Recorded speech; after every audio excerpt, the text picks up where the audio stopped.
Welcome to the Wealth Matters podcast, where investors come together to better understand how to build passive cash flow and create generational wealth without all the confusing mumbo-jumbo. Here's your host and co-author of Amazon #1 bestseller, Alpesh Pamar. Welcome to Wealth Matters podcast. Today's guest is Brad Baldridge. He's a college funding specialist who has helped thousands of families plan and save for college with smart and proven strategies to save time, money, and stress. As a financial expert, blogger, and host of the Taming the High Cost of College podcast, Brad has been sharing his college planning insights with his clients, subscribers, and listeners for nearly 20 years. Welcome, Brad. Hi, thanks for having me. Absolutely. So, Brad, we start with this question with all of our guests. And of course, this is an investment show, but all of us want to save money and all of us want to plan better. So let's start with this. Tell us something interesting or funny about yourself. Wow. Well, something that's maybe because your listeners wouldn't know, but I'm starting to have to eat my own cooking. So I have 2 kids in college and 1 in high school. So 10 years ago, I was preaching about this stuff. Now I'm living it. So, and it does put a new perspective on it, of course, because when it's your own kids, I'm certainly no expert at my house. Let's put it that way. That's correct. So, and we also talk about investment. So what was your very first investment and how did it work out for you? Wow. I certainly did a lot of paper route and that kind of stuff, but I don't think I was really investing. I think my first real jump into investing was, there was a gentleman named by the names of Charles Givens, who did a lot of presentations about real estate investing. And this is back in the days when you would go to the hotel and there was no internet and there was, so you'd buy ring binders and that kind of stuff. And yes, I was a couple of years out of college and I went with a friend and we just signed up and we didn't know any better. So we started doing what he said and it, turned out reasonably well. I think I was collecting 10 or 11 rent checks at one point.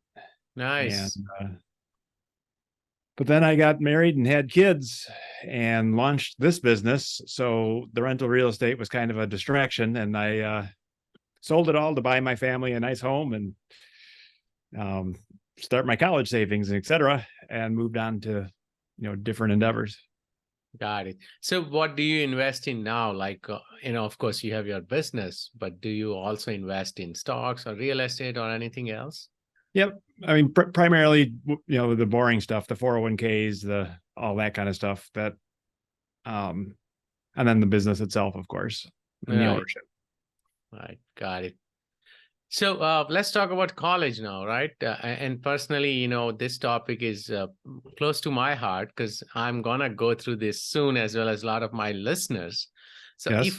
if I'm a parent and I need to plan for college, how do I get started? Right. So I think the first step is you need to understand whether you're in what I would call early stage or late stage planning. So late stage planning is you've got a high school kid and you're trying to figure it all out.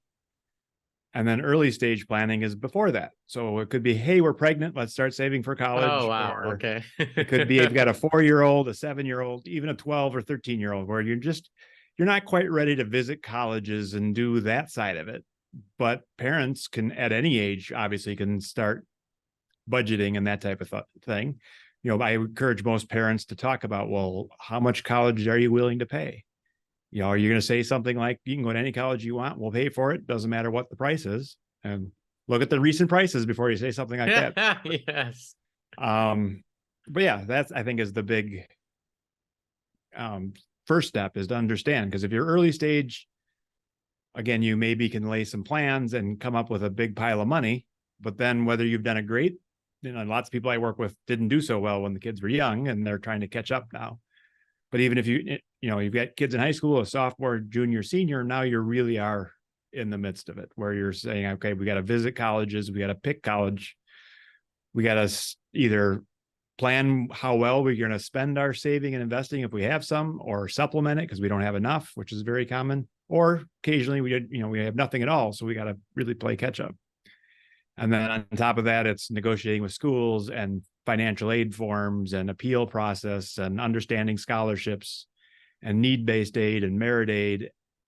And it's a whole big process. And for most parents that went to school 10, 15, 20, 25 years ago, the process has greatly changed. Of course. And even like the prices are crazy now. My mom was cleaning out her basement the other day, and she ran across one of my old boxes, and it had my ACT report in it. So she gave that to me, and I sent my ACT report back in 1985 to 3 colleges, and the public school tuition was $1,200, and the 2 private schools were $5,200 and $5,600. Wow. For the year. Wow. Right now, that's and it's just crazy. It's 10 times that or more. Yeah. And, so again, that's what's been happening is the prices go up. And, so now we have to factor that in. So it's a different game, and there's lots to learn. And the better you play the game, it's just like investing in taxes and some of these other things of, there's the overall big strategy of, are we going to college and who's going to pay for it on one end, and all the way down to the minutia of, well, if I do this, I'll get a little more financial aid. So that means I'll pay a little bit less than what I had if I didn't do that. So, or tax strategies, or all the different things, right? Again, the minutia where most people just get buried with, I don't understand how taxes work or how need-based aid works. So they just do the best they can. And is that good enough? Well, it depends on the family, but, and I'm not saying you can't do it yourself, but if you are going to do it yourself, budget some time. This isn't something you're going to knock out on a Sunday afternoon. This is many Sunday afternoons. Right. So let me ask you this. So if someone did not start thinking about funding for college, and now their kid is going to 9th or 10th grade, what can they do at this point? Right. Well, again, they can start saving now. And again, sometimes it just isn't going to work out. You can bridge the gap with loans.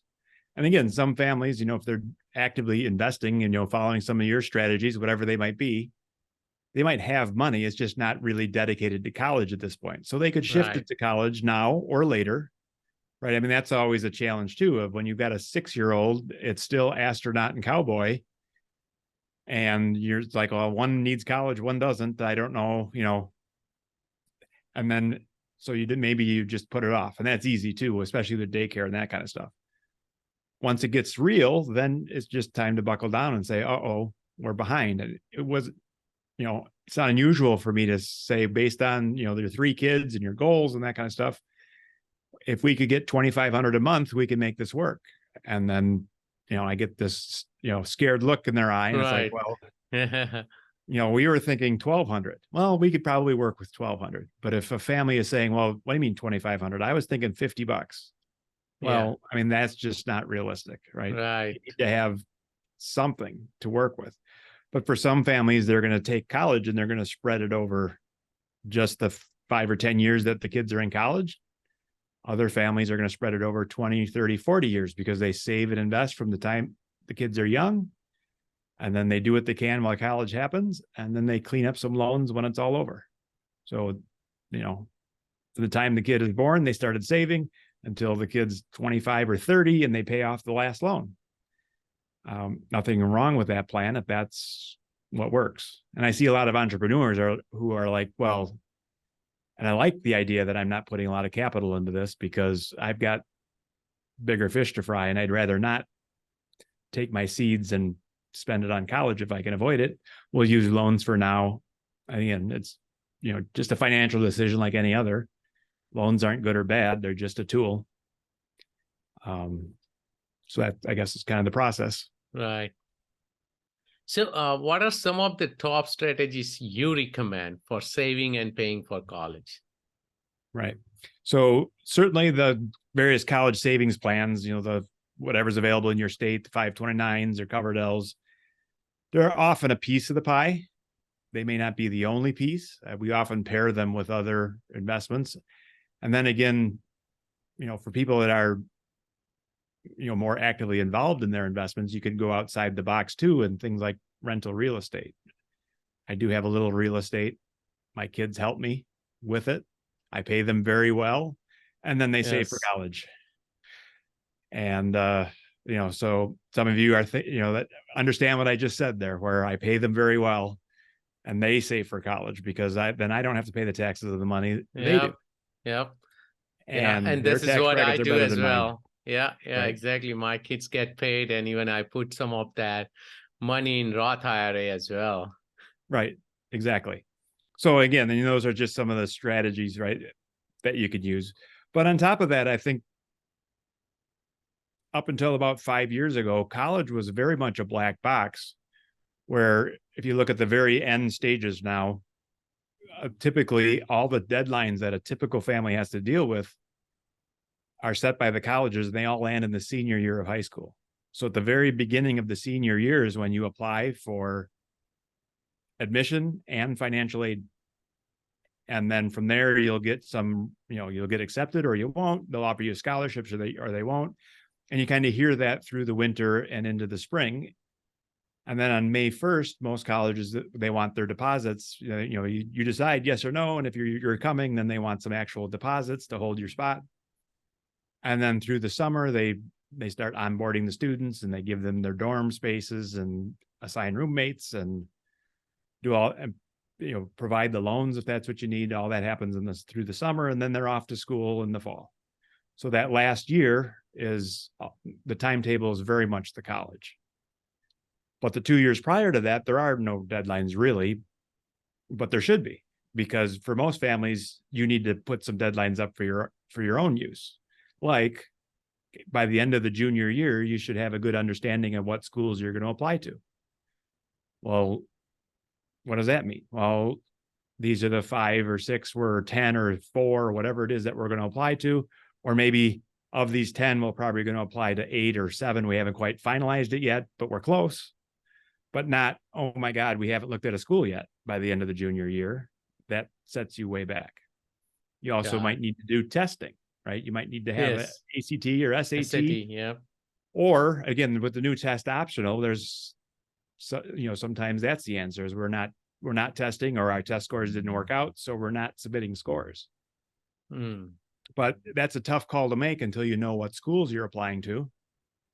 So we need to have some sort of plan through the junior year of, are you going to take the test once or 3 times? Or, my son took it 3 times and eventually got to a good score, but he had to work at it.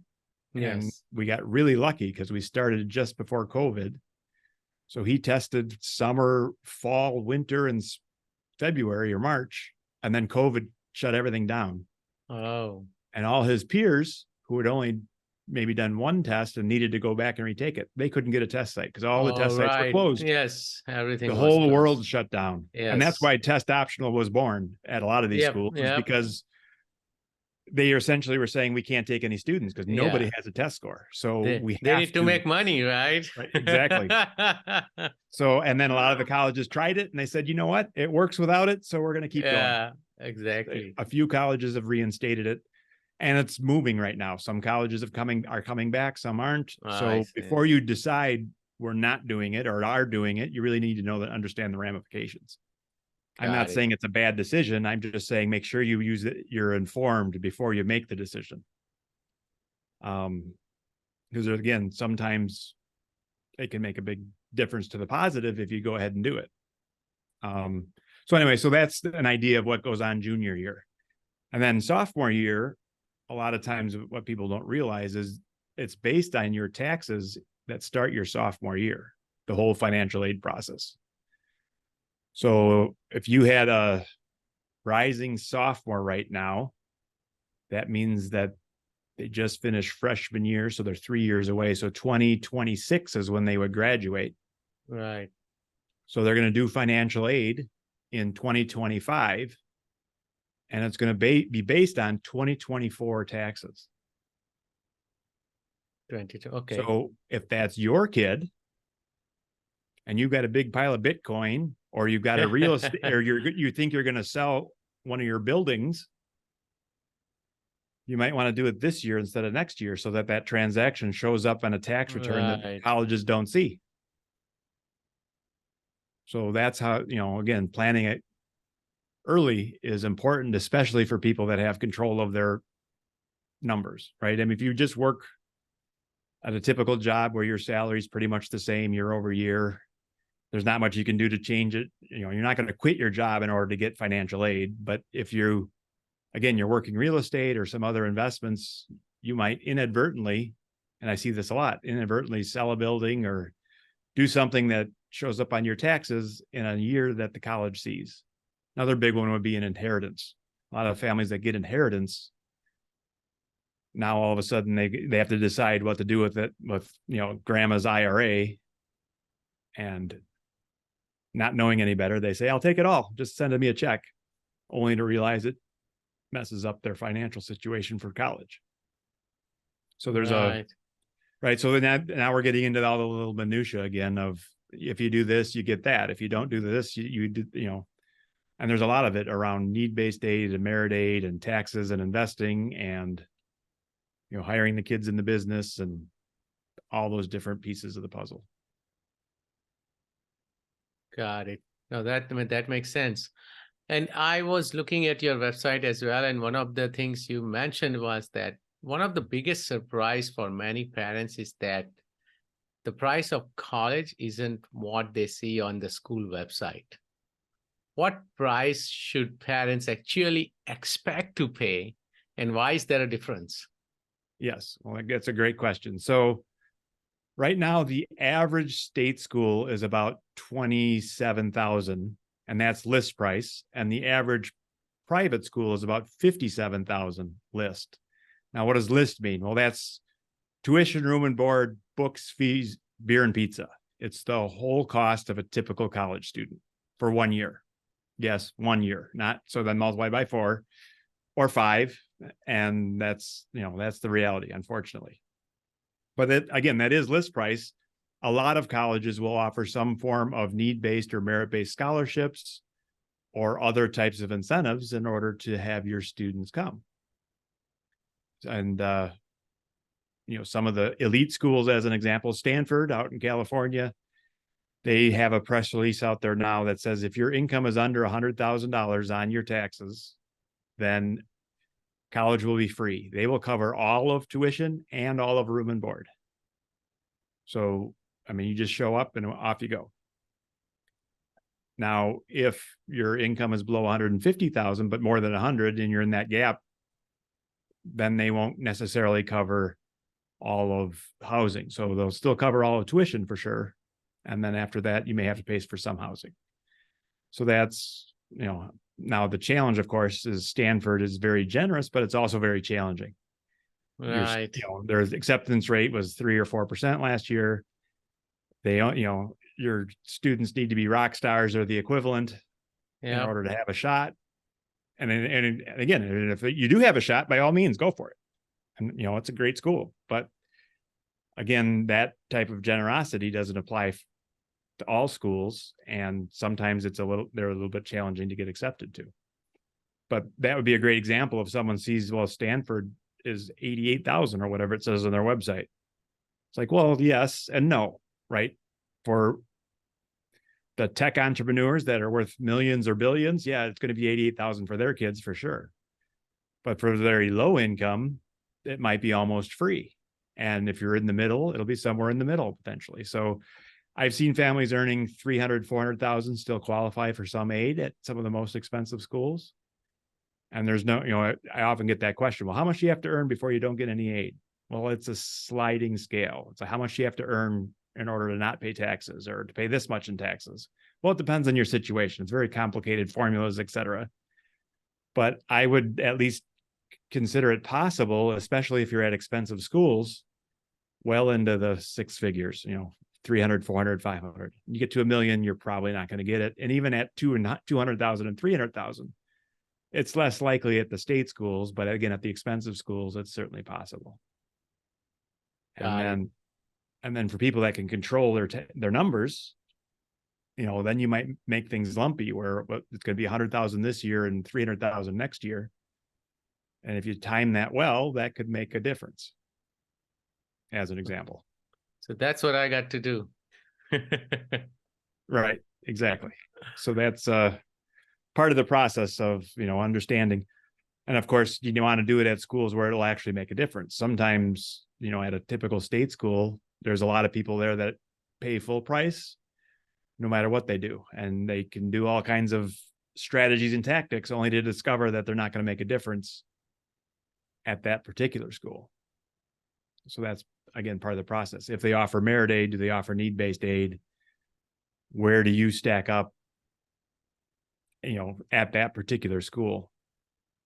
And that's where, on my website, we've got a lot of resources. As you mentioned, we've got cost of college charts where you can see, the list price of the college plus, based on income, some of the average net price. So again, as an example, in my state, I think the state school is about 28,000. And if memory serves me, if at the highest income, you pay pretty close to 28, but at about 35,000, you pay more like 10. And at zero income, you pay more like 7. Again, because there's need-based aid programs and Pell Grants and things like that help people that are the most needy, but those drop off pretty quickly at a state school. Now, there's a lot of private schools on that list where the public school is at 27,000 and a similar situation at a private school is 30,000 or 32,000. So it's not really, public school at 27,000, private school at 67. It's 27 versus 32. And now all of a sudden parents say, well, if I like it better, if I see $5,000 worth of value to spend a little more, we'll do it. Just like when we buy a car, right? Yeah. Everybody doesn't buy the cheapest car they can find. They've got certain needs. We've got a big family. We need a minivan. We're doing a lot of work at our rentals. We need a pickup truck, whatever. And then you kind of, base it accordingly. And the same, what's challenging is, imagine if there's all kinds of crazy number list prices on the vehicles, but at some places for some people, it was 50% off. And you didn't know until you talked with the salesman for a while and actually negotiated the deal. And that's kind of what college is like. It's like, you can't really tell that you're going to get 50% off by looking at it until you understand how the game is played. And then you have a shot we've got software out there now in various ways. The college money report on my website, you can put in the financial information of your family and your grades, and it'll give you a guesstimate of what 3 colleges might cost. But you gotta feed the data to it, and it's not perfect, right, by any means, but it's a place to start. Right. And I think that's where most people kind of need to, deal with what are my options and how do I do this? And, you can start, what I recommend for most people is you kind of couple figuring out what they're going to cost with what colleges you're visiting, and you can't do all the financial work on every college. That would be a lot of work. Yes. But you can very quickly, if your student says, well, I'm not going further than 100 miles, well, all of a sudden there's a whole bunch of colleges that aren't on the list anymore. So you don't have to worry about those. Just worry about the ones that are kind of bubbling to the top, right, as you're working the process. God. So one question I had, you mentioned about the income, and of course I'm in California, right? The Bay Area. So income, it's pretty high for most of us. And then we end up paying like 50% in taxes, right? Yes. So when the colleges look at the income, is that the gross income, or is the income after, tax deductions and everything, right? So a lot of time, because real estate can give me a lot of depreciation, right? Mm-hmm. So I want to understand how that would work. Right. Yeah. So they've just changed the rules. So I've got a calculator on my website that will calculate what's called the SAI, which for those that have done this before, it used to be called EFC. So EFC is expected family contribution. That's the old way. The new way is SAI, or student aid index.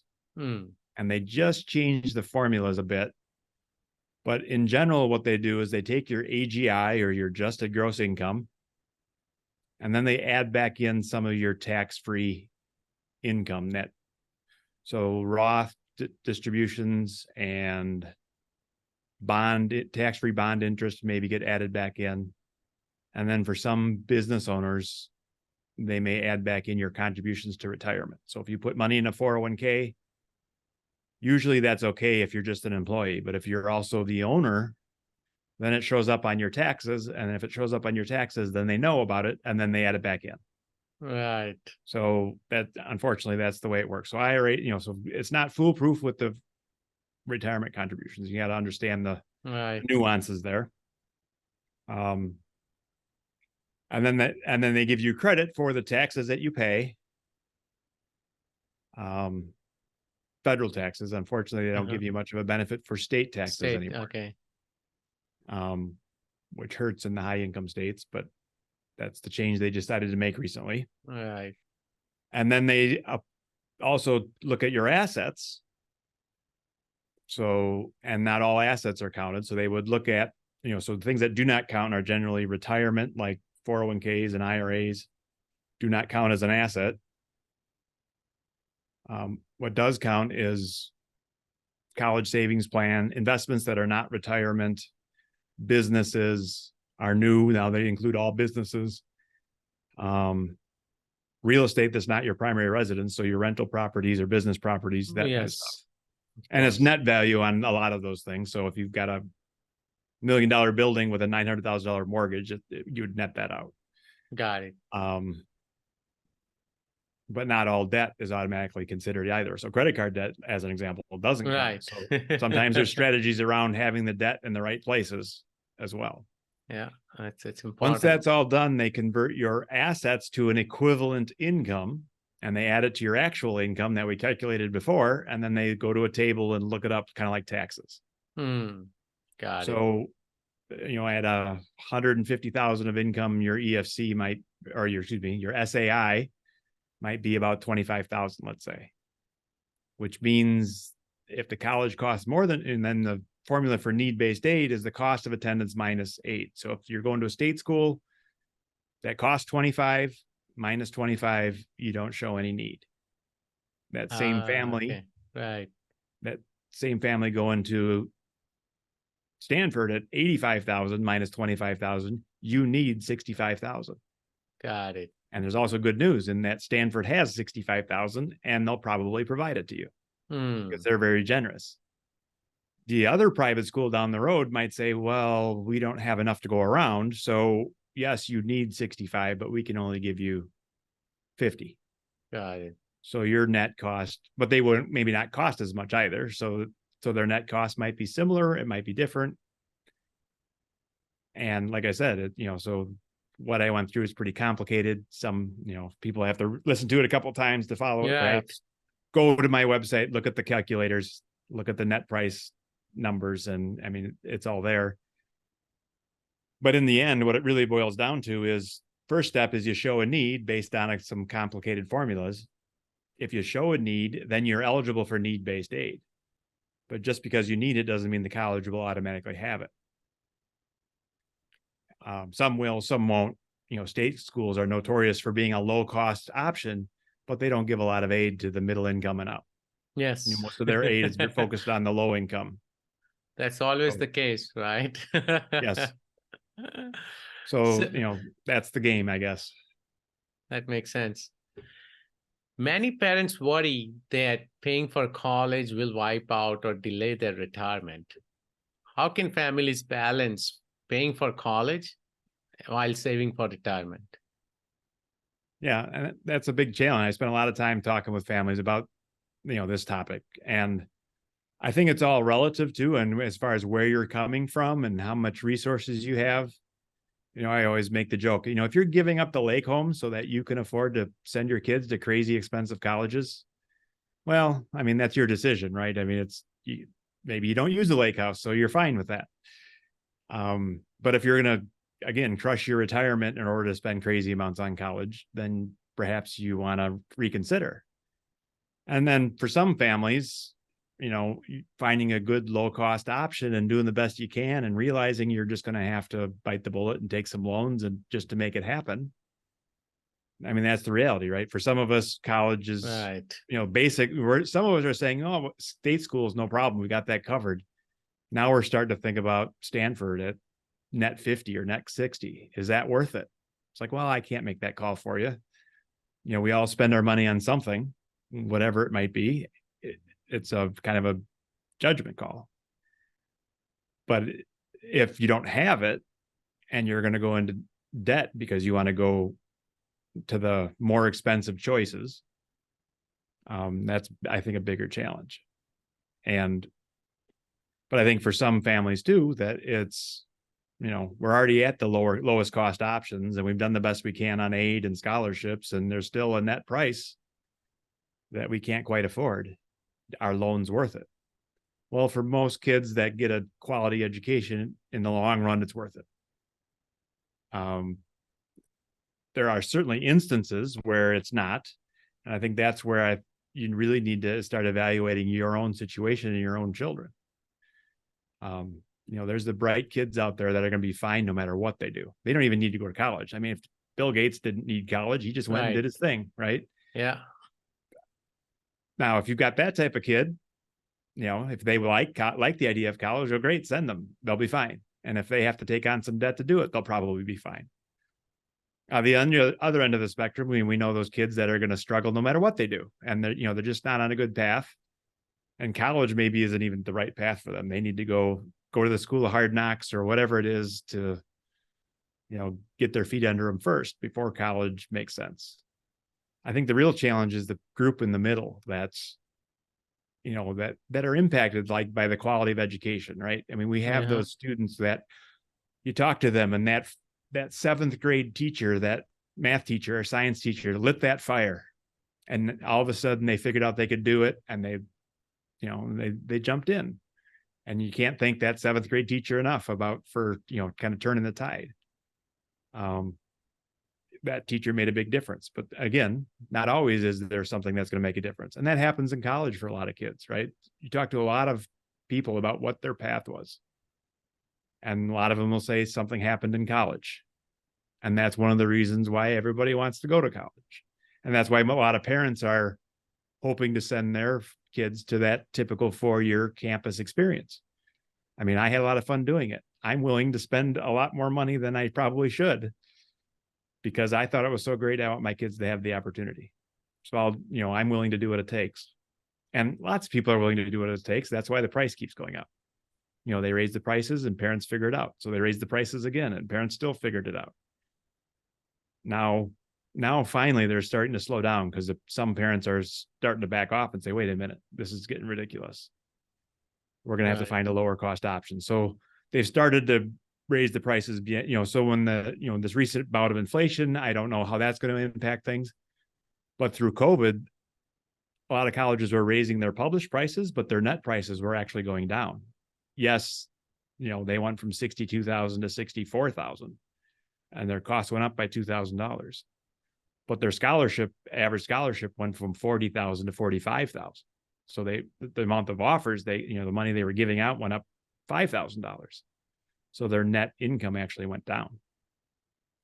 And that's, just recently, that's a first for colleges where we're finally at the saturation point or whatever you want to call it, where and not all colleges can command the same prices. And that's the other challenge that most families are up against. So let me ask you this question, and you have, of course, mentioned about it. In state or out of state? Which is better? Better? No, that's right. As soon as you allow the out of state, you're kind of asking for higher prices. Yes. Most of the time, as part of the planning process, when I'm working with families, one of the things we do is pull up a couple likely in-state state colleges, that would be appropriate for your student, and run the numbers on those, because that's the price to beat. Sometimes an out-of-state school will beat it, especially if you're an expensive state like California. Yes. Kids in California can go to Iowa for about the same price as UC Berkeley. Now it's not UC Berkeley, and almost Right. Californians don't want to go to Iowa, but that's the reality, right? Is it's out there. So it's certainly possible. And, New Jersey and Illinois and are kind of some high price options, and Florida is a little bit of a lower cost. They're got a lot of aid for in-state, so the states themselves often have either lower cost or aid for in-state residents to bring the cost down for, merit scholarships or need-based scholarships or both within the state. So again, there's this big patchwork now of federal aid, state aid from the colleges themselves, outside scholarships. And every time they add a program to help, it's one more thing that you have to understand and figure out if it'll help you or not, and how it might conflict with whatever else is going on. Well, now that makes sense, because I've been thinking a lot about this topic lately. Yes. So no, this was awesome. Thank you so much for sharing a lot of golden nuggets. Before we get off, I have a couple more questions for you, which are not related to college. Okay. Favorite nonfiction book? It could be college education, business, investment, self-help. I guess Stephen Covey, 7 Habits, go back to a classic. Yes. Oh, that's a great classic book. Yes. How do you give back? Mostly it's around college education. I do a lot of pro bono and seminars and webinars, and go to some of my local schools and that type of stuff. It's easy for me. I understand it well enough, and Right. It's a high value to them. And I could go somewhere and carry boxes too, but there's a lot of need for people that understand this and they're just willing to share. Right. How can my listeners reach out to you? It's all at my website. So tamingthehighcostofcollege.com is the website. I also have a podcast wherever you get your podcasts under that same name. So Taming the High Cost of College. But at the website, you can sign up for our newsletter, which I'd recommend, where you get your information and it reminds you every once in a while, because we get busy and forget that we're supposed to be working on this stuff. And everyone, once a week or so, you'll get a reminder that, hey, here's an idea, start thinking about this. But there's all the free resources, the calculator, scholarship guide for busy parents, something that'll help get you up to speed on the scholarship process, all kinds of good things. And then there's also you can schedule appointments through a link, or there's a phone number right on the website there. You can pick up the phone and give us a call. That's awesome. I thoroughly enjoyed our discussion today, and I myself learned a lot. Yeah. Well, thanks for having me. Absolutely. Thank you.